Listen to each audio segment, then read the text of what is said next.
Go. Thank you, Adaro. Ani uumaan barbaadu dhugaatii maal barbaadda? Ani waa otoo waan fee barbaade namni naa fiduu hin danda'u. Baraati waan nama waan Maaliif kabaja qabdanii?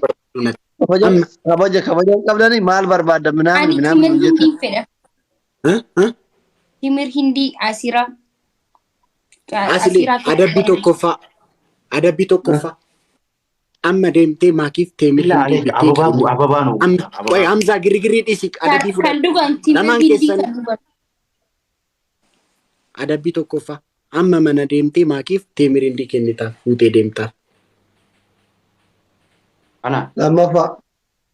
Adabbii lammaffaa kan biraa maal barbaaddaa maakisha? Kan biraa qarshii 1000. Sukara isaatti kaasli. Lakki keekii hojjechiistee ganam keekii hojjechiistee keekicharratti ila keekicharratti dhagaye Ramadan Karim from Raachuu to Maaki jettee barreessistee kennitee geessitaa fi lammaffaa boru ganam asli foon haadha gosin gaafadhu. Ni dandeessa. Hulaa dadhaitiiti akka warra faranjootaa sanitti dadhaiti. Miilaanuu sente akkanatti argaa. Isin mallaqa kiyyaa wal xabbatuu barbaadanii sagaxoo. Baanee birri maandee suqraatiin mudgaltoota ande birri kiyyaan ka isin jaalala walii kennitan. Birri Eeyyee kaadhoo kun nuti xabshaamiidha. Akkasitti fiddeen Sila anaaftaamiidha. Suufiyyuu birrii doolaara 1,000 nan bitamnaan jettee sakkastamiti guyyaa bira. Mucaakeef kan hin 1,000 miti suufii doolaara 7,000 miti. Kan doolaara 10,000 miti 17,000.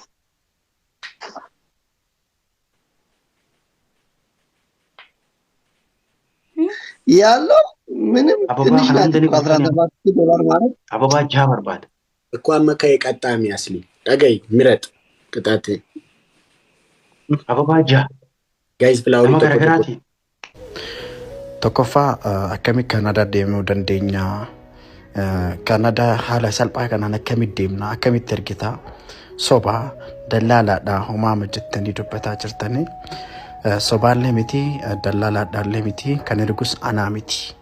Kan isin ergu eejensii Fast Forward Educational Consultancy jedhama. Beekamaadha. Iddoon itti argamu dammoo Boolee Madanalam gara Edonaamol deemtanii gamoo Shaggar fuuldura fooqii arfaffaarratti argamanii. Eejensiin dammoo eejensii beekamaadha. Isaan bira deemuudhaan Kanaadaa, Poolaand, US Amerikaa akkasumas dammoo Switzerland, Turk biyya kamiyyuu deemuu barbaadan appilaayi gochuudhaan isaan biratti piroosesii yeroo gabaabaa keessatti xumursiifachuu dandeettu jechuudha. Kanaadaa, Ameerikaa, Niwuziilaand, Poolaand akkamitti nu xumursiisan yoo jettee na gaafattee information isaan irraa gaafadhee hubadheen isinitti himaa jechuudha. Carraa kanatti akka fayyadamtan dammoo isin jajjabeessa. Information isaan irraa gaafadhee hubadheen oduu gammachiisaa kan isiniin jedhallee kanaafi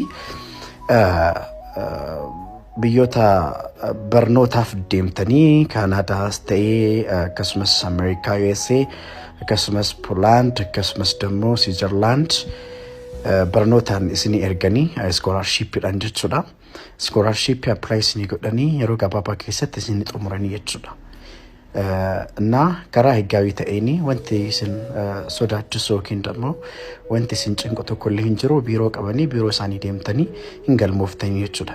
Birri meeqatu barbaachisu ijoolleen jettanii qarshiin barnootaaf piroosesii Kanaadaa ta'e USA kan isin barbaachisu qarshii 195 akkas isin gaafata jechuudha.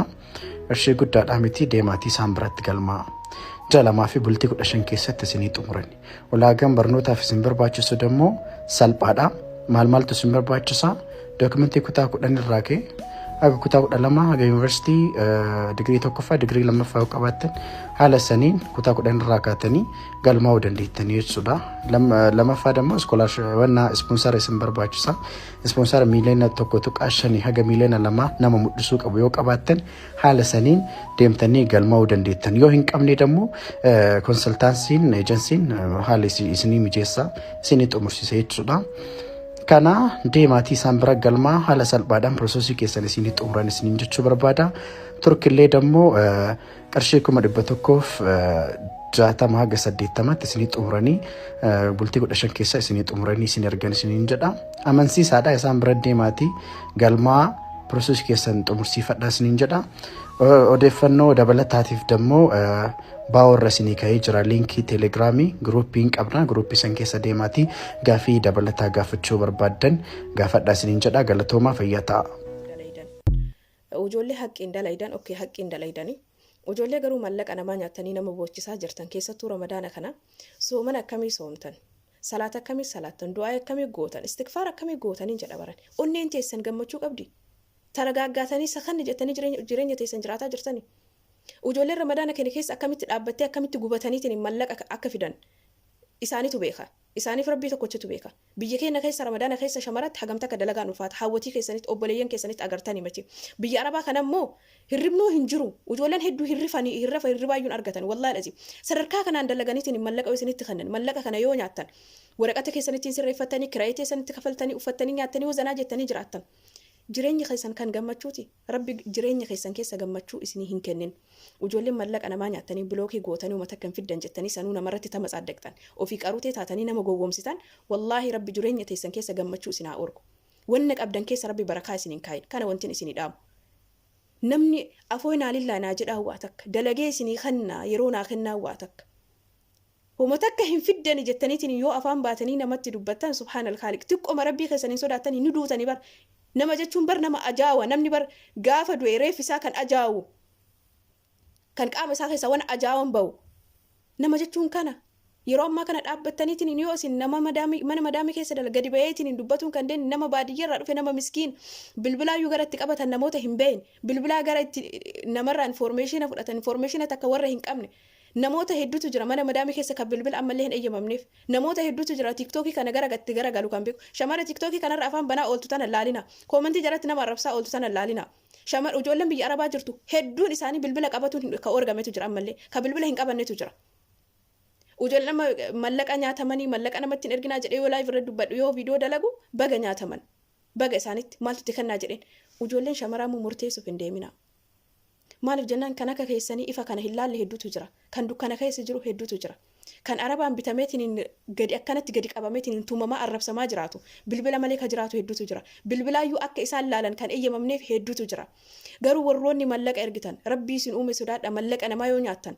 Wallaahi laziim namni mallaqa namaa nyaatu tokko akka waan dhiiga namaa dhugeeti akka waan foon namaa nyaateeti bakka garaagarummaan qabu. Miilli isaanii hollatee wallaahi akka waan ibiddarra dhaabattanii miilli keessan isin boba'eeti ramadaana kana keessa namni kan mallaqa fidu.